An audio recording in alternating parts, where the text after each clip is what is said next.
Rosewood Manor's bridal suite, casting golden rays across Victoria Montgomery's alabaster wedding gown. The dress, a masterpiece of French lace and hand-sewn pearls, hung like a promise of forever beautiful, delicate, and impossibly expensive. "Look absolutely radiant, darling," Margaret Montgomery whispered, her voice thick with emotion as she fastened the final pearl button along Victoria's spine. Her mother's reflection appeared beside hers in the ornate mirror, both women sharing the same emerald eyes and graceful bone structure that had made the Montgomery name synonymous with elegance and high society. Victoria forced a smile, though something cold had been growing in her chest for weeks. "Thank you, Mother. Everything looks perfect." And it did look perfect. The estate grounds buzzed with activity as wedding planners orchestrated what the society pages were already calling the wedding of the decade. White roses and peonies created cascading arrangements throughout the venue, while a string quartet practiced beneath silk pavilions. 300 of the most influential people in the country would witness her union with Sebastian Cross, the tech billionaire whose company had revolutionized digital commerce. "Your father is beside himself with joy," Margaret continued, adjusting Victoria's cathedral-length veil. "The merger between Montgomery Enterprises and Cross Innovations will create the largest luxury conglomerate on the East Coast. You're not just gaining a husband today, sweetheart. You're securing our family's legacy for generations." Victoria's stomach twisted at the word merger. When had her marriage become a business transaction? She remembered the night Sebastian proposed, how he'd swept her onto his private jet for a surprise weekend in Paris. He'd gotten down on one knee at the top of the Eiffel Tower, presenting a 15-carat diamond ring, while photographers whom she'd assumed were tourists captured every angle. "Victoria," her father's voice boomed as Thomas Montgomery entered the suite, resplendent in his custom tuxedo. His weathered face broke into a proud grin. "My beautiful daughter, Sebastian is the luckiest man alive." "Daddy," Victoria embraced him, breathing in his familiar cologne mixed with the scent of success that always surrounded him.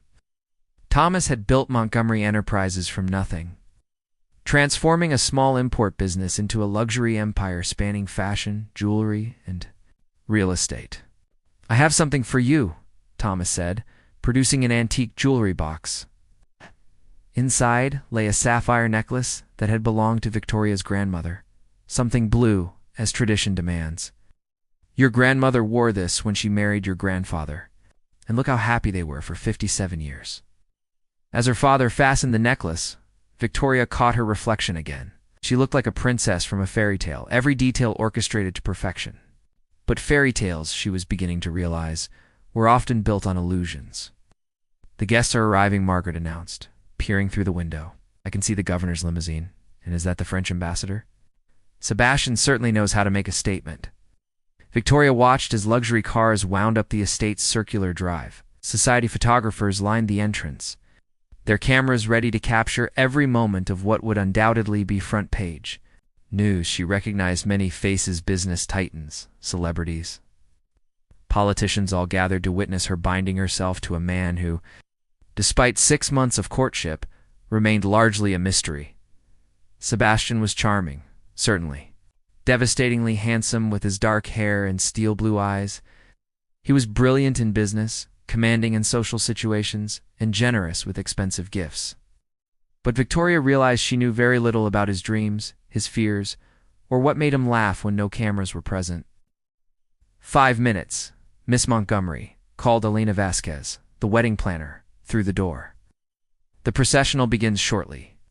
Margaret kissed Victoria's cheek carefully, mindful of her makeup. "Remember, darling, every great woman marries strategically. Love is wonderful, but security and status, these things last."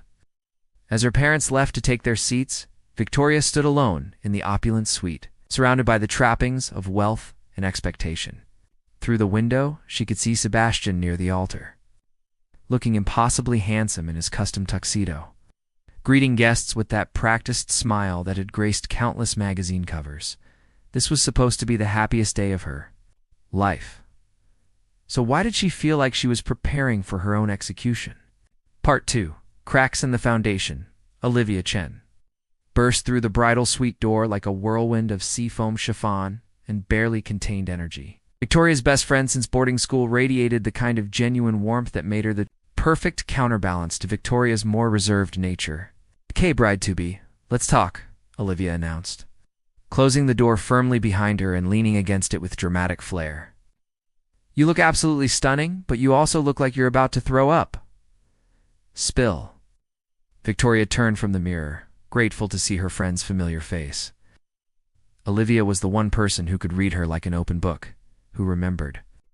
When Victoria had dreamed of becoming a wildlife photographer before duty and family expectations redirected her toward a more suitable path.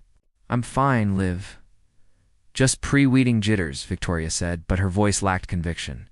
"Bullshit," Olivia approached with the direct grace of someone who'd never learned to mince words. "I've known you for 15 years, Vic. You don't get jitters, you get strategic. So what's really going on?" Victoria sank onto the velvet settee, her voluminous skirt pooling around her like sea foam.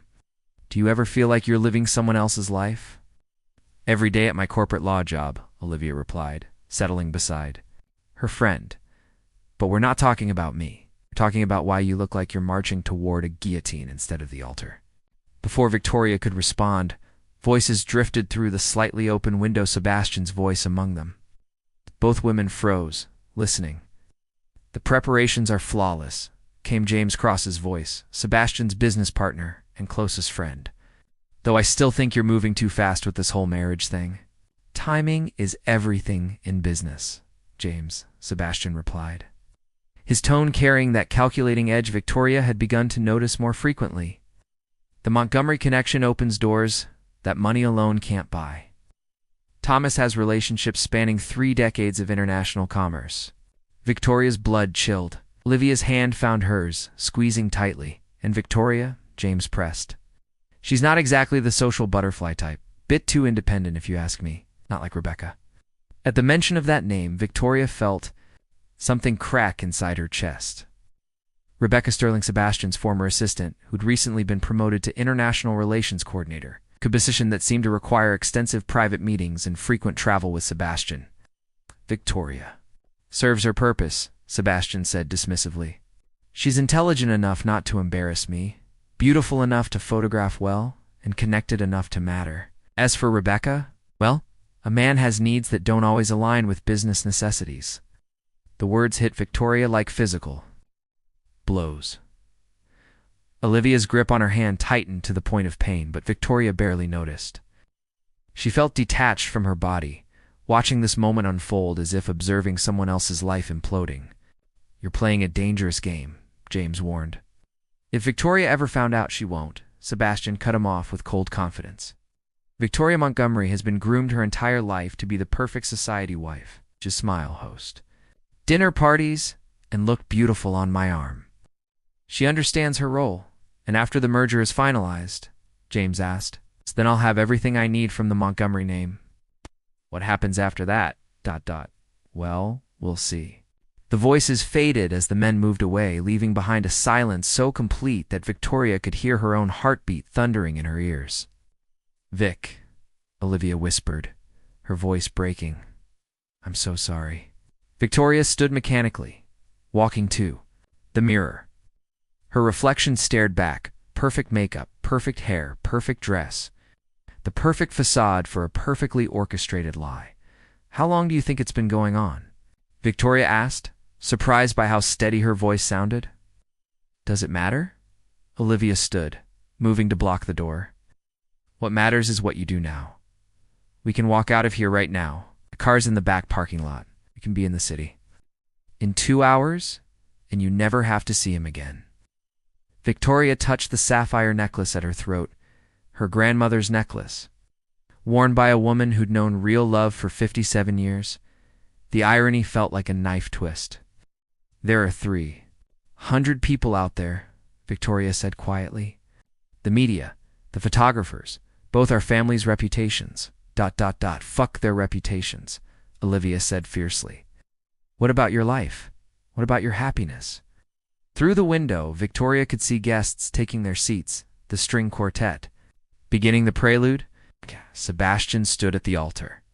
checking his watch with the impatience of a man attending a business meeting rather than his own wedding. "He thinks he knows me," Victoria said, something new hardening in her voice. "He thinks I'm just another acquisition, another pretty object to add to his collection."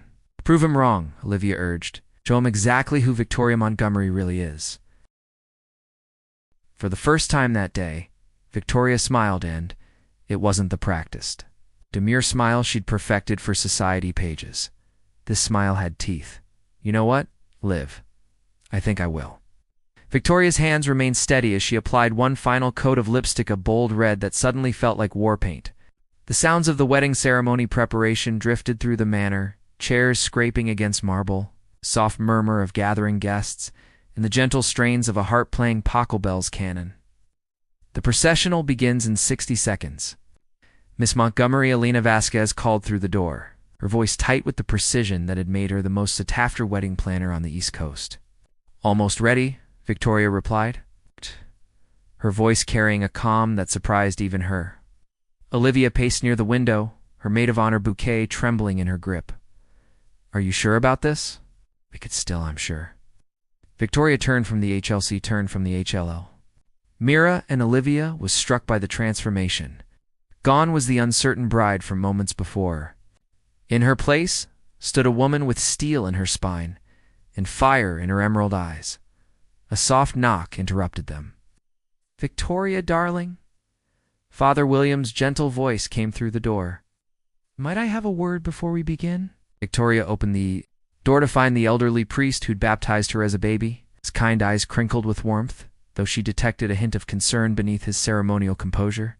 Father William Victoria embraced him, breathing in the familiar scent of incense and peppermint that had comforted her through childhood. "My dear child," he said softly, studying her face with the perception of someone who'd counseled countless couples through both joy and sorrow. "In all my years performing weddings, I've learned to read the hearts of those standing before me. Are you certain this is your path?" The question hung in the air like a benediction. Victoria felt tears threaten, but blinked them away. She'd shed her last tear over Sebastian Cross. "Father, what would you say to someone who discovered they were about to pledge their life to a lie?" The priest's weathered hands found hers. "I would say that truth, however painful, is always preferable to a beautiful deception. God's greatest gift to us is free will, the choice to walk toward light or remain in darkness. Even if that choice disappoints everyone who loves you, especially then," he replied firmly. "Those who truly love you want your happiness, not your compliance." Through the open door, Victoria could hear the wedding march beginning. Elena appeared in the doorway, her expression frantic. "Miss Montgomery, please, the processional has started. Your father is waiting at the entrance to the sanctuary." Victoria nodded, then turned back to Father William. "Will you do something for me?" "Of course, child. When the time comes for the vows, don't stop me from speaking. No matter what I say." The priest searched her eyes and found his answer. "I understand." Victoria gathered her cathedral train and walked toward her destiny, Olivia close behind. As they moved through the manor's ornate hallways, Victoria's mind crystallized with perfect clarity. She thought of her grandmother, who'd worn this same sapphire necklace while promising her heart to a man who'd cherished her until his dying breath.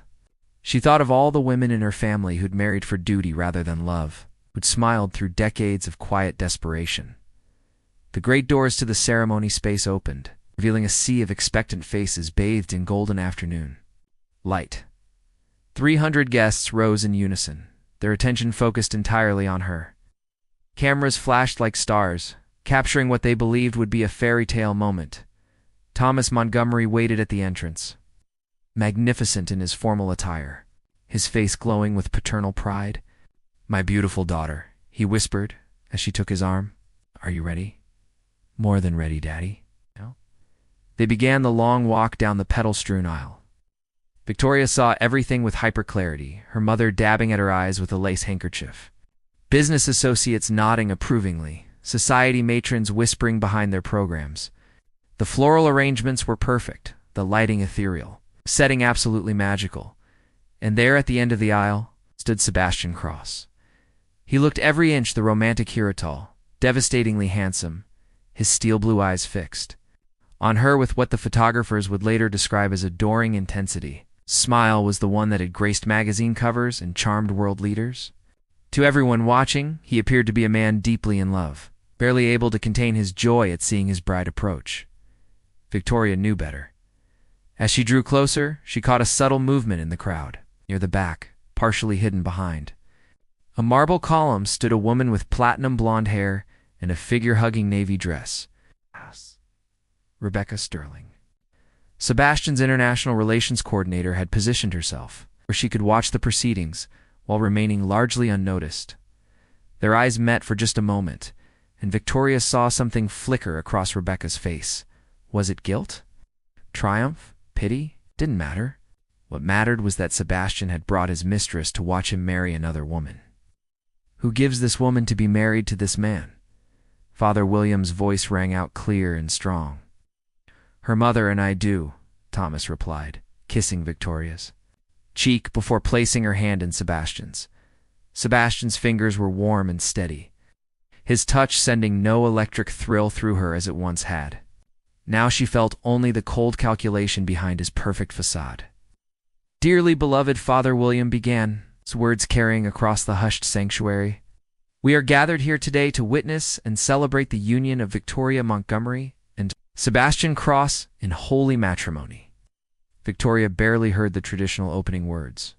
Her attention was fixed on Sebastian's face, memorizing every detail of the man who'd thought he could purchase her like one of his companies. His thumb traced small circles on the back of her hand, a gesture that would photograph beautifully, but felt as hollow as everything else about this moment. Soon, very soon, Sebastian Cross would learn exactly who he was dealing with. Father. William's voice carried across the sanctuary with the weight of tradition and sacred promise. If anyone present knows of any reason why Victoria and Sebastian should not be joined in holy matrimony, speak now or forever hold your peace. The silence stretched like a held breath. 300 guests waited in perfect stillness, the moment purely ceremonial in their minds. Who would dare interrupt such a spectacular union? Victoria felt Sebastian's hand tighten slightly on hers, only sign that perhaps somewhere deep down he suspected this wasn't going quite as planned. Hearing no objections, Father William continued, we proceed to the vows. Sebastian, do you take Victoria to be your lawfully wedded wife, to have and to hold in sickness and in health, for richer or poorer, for better or worse, to love and to cherish till death do you part? Sebastian turned to face Victoria fully, his voice carrying across the sanctuary with practiced confidence. I do. The words rang hollow in Victoria's ears. She watched his lips form the sacred promise while knowing that in his mind he was already calculating the business advantages this moment would bring.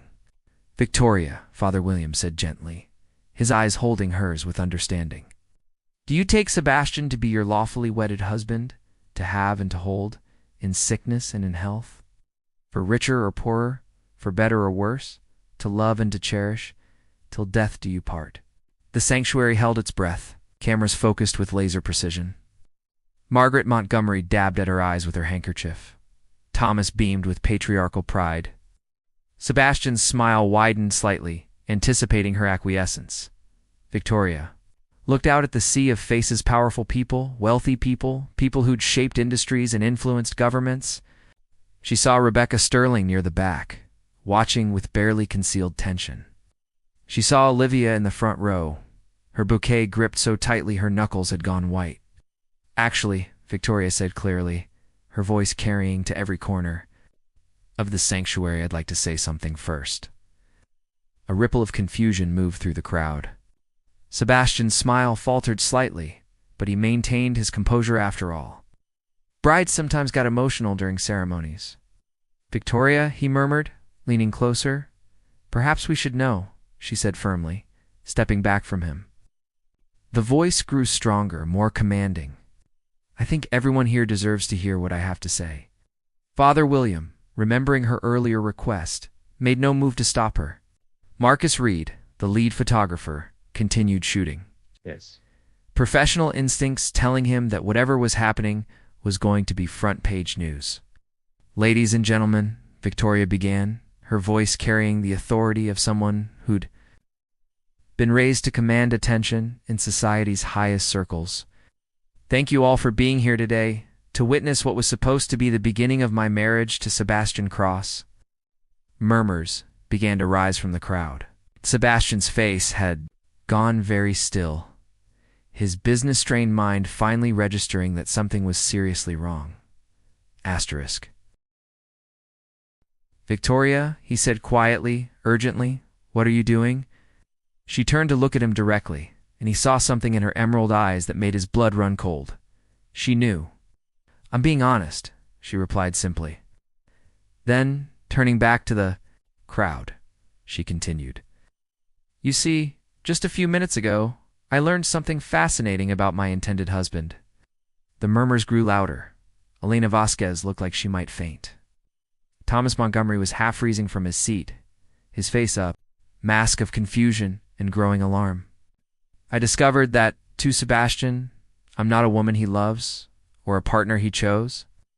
Victoria's voice carried clearly through the sudden tension. "I'm a business acquisition. It's a merger opportunity, a way to access my father's connections and legitimize his empire with our family name." Gasps echoed through the sanctuary. Rebecca Sterling had gone very pale near her marble column. Sebastian reached for Victoria's arm, but she stepped smoothly out of reach. "Victoria, stop this," he hissed, his mask finally slipping to reveal the cold calculation beneath. "You're embarrassing yourself." "Am I?" she asked, her voice gaining strength with each word. "Or am I finally showing everyone who you really are? Should I tell them about Rebecca Sterling, your international relations coordinator? She's here today, actually there, by the back column. Perhaps she'd like to come forward and explain exactly what kind of international relations she coordinates." The crowd turned as one toward Rebecca, who looked like she wanted to disappear into the marble. Sebastian's face had gone white, then flushed with fury. "You have no idea what you're talking about," he said through gritted teeth. "Don't I?" Victoria's smile was sharp as glass. "I heard you, Sebastian, on the phone not 20 minutes ago, telling James how I serve my purpose and how marrying me is just part of the deal, how once the merger is finalized, you'll be free to pursue your real love." The sanctuary erupted in shocked whispers and exclamations. Photographers went into overdrive, their cameras capturing every moment of what was rapidly becoming the scandal of the decade. Margaret Montgomery was on her feet, her face stricken. Thomas looked like he might have a heart attack. But it was Olivia's face that gave Victoria strength. Her best friend was grinning through her tears, radiating fierce pride. "So no, Sebastian," Victoria said, her voice ringing with finality. "I do not take you to be my husband. I do not promise to love and cherish someone who sees me as nothing more than a business transaction. And I will not waste one more second of my life on a man who thinks love is something you can buy and sell." She reached up and removed her grandmother's sapphire necklace, letting it fall to the altar steps. Then, with deliberate grace, she lifted the cathedral veil from her head and held it out to Sebastian. "This is yours," she said simply, along with all the other beautiful, expensive lies. Sebastian stared at the veil in her outstretched hand, his world imploding in real time. The woman he'd thought he could control, manipulate, and use was walking away from everything he'd planned, and there wasn't a damn thing he could do to stop her. Asterisk. The sanctuary had erupted into chaos. 300 of the most influential people on the East Coast sat in stunned silence or whispered frantically to each other, their carefully composed social masks slipping in the face of such unprecedented drama. Cameras flashed like lightning, capturing every moment of what would become the most talked-about non-wedding in society history. Sebastian stood frozen at the altar. Victoria's veil still extended toward him like an accusation. Steel eyes, which had once charmed her, now looked small and desperate. "Victoria, please," he said, his voice barely audible over the growing commotion. "Ah! We can work this out, privately, away from all these people." She almost felt sorry for him, almost. Here was a man who'd built an empire through calculated moves and strategic partnerships. watching his carefully orchestrated plan crumble in the most public way possible. "There's nothing to work out," Victoria replied, her voice calm despite the storm raging around them. "You made your choice when you decided I was something to be acquired rather than someone to be loved." She let the veil fall to the marble steps between them, the French lace pooling like sea foam. Then she turned toward the crowd, her head held high despite the magnitude of what she'd just done. "I apologize to everyone who came here today expecting a celebration," she said, her voice carrying to every corner of the sanctuary. "But sometimes the greatest act of love for yourself and for others is refusing to live a lie." Thomas Montgomery was pushing through the crowd, his face a mixture of shock, anger, and something that might have been pride. Margaret followed close behind, tears streaming down her perfectly made-up face. Victoria Thomas reached her first, his hands finding her shoulders. "Sweetheart, what how, Daddy?" she said softly, seeing her father not as the business titan who'd built an empire, but as the man who'd taught her to ride horses and read her bedtime stories. "I couldn't do it. Couldn't marry someone who thinks love is a commodity. But the merger, the business implications will survive without me sacrificing my life to seal the deal," Victoria finished firmly. "Montgomery Enterprises succeeded because you built it on integrity and quality, not because you traded your daughter like livestock." Thomas stared at his daughter, really looked at her and saw not the dutiful society princess he'd raised, but a woman with steel in her spine and fire in her heart. Slowly, his expression shifted from dismay to something approaching admiration. "You magnificent, terrifying creature," he whispered, pulling her into his arms. "You're your grandmother all over again." Margaret arrived breathless, her usual composure completely shattered. "Victoria, darling, the scandal, what will people think? Let them think," Victoria replied, accepting her mother's trembling embrace. "Would you rather have a daughter who's respected or one who's happy?" Livia appeared at her elbow like a fierce guardian angel, still clutching her maid of honor bouquet. "The car's ready whenever you are," she whispered. "Back exit, just like we planned in boarding school when we wanted to escape those awful formal dinners." Victoria glanced back, toward the altar one last time. Sebastian had finally bent to retrieve the fallen veil, his movements mechanical. Rebecca Sterling had disappeared completely, leaving him to face the wreckage of his ambitions alone. Father William watched the scene with sad understanding, no doubt preparing to offer spiritual counsel to anyone who needed it. The crowd had begun to move, some guests rushing toward the exits to avoid the media frenzy that would surely follow. Others pressing closer in hopes of witnessing more drama. Victoria could already hear the urgent voices of reporters outside, alerted by sources inside that something spectacular was happening at the Cross Montgomery wedding. Miss Victoria Elena Vasquez appeared beside them, her wedding planners, composure barely intact. "There are photographers everywhere. How would you like to handle with dignity?" Victoria replied simply. "I'm not running away from what I've done. I'm walking toward what I want my life to be." She began moving toward the main exit, not the back door Olivia had suggested. If she was going to change the course of her life, she would do it in full. "View of the world? Are you sure about this?" Olivia asked, keeping pace beside her. "Once we walk out those doors, there's no going back. This will be front-page news for weeks." "Good," Victoria replied, surprising herself with the fierce joy in her voice. Maybe it will inspire some other woman to realize she doesn't have to settle for being someone's business strategy. As they approached the great doors, Victoria could see the media scrum waiting outside.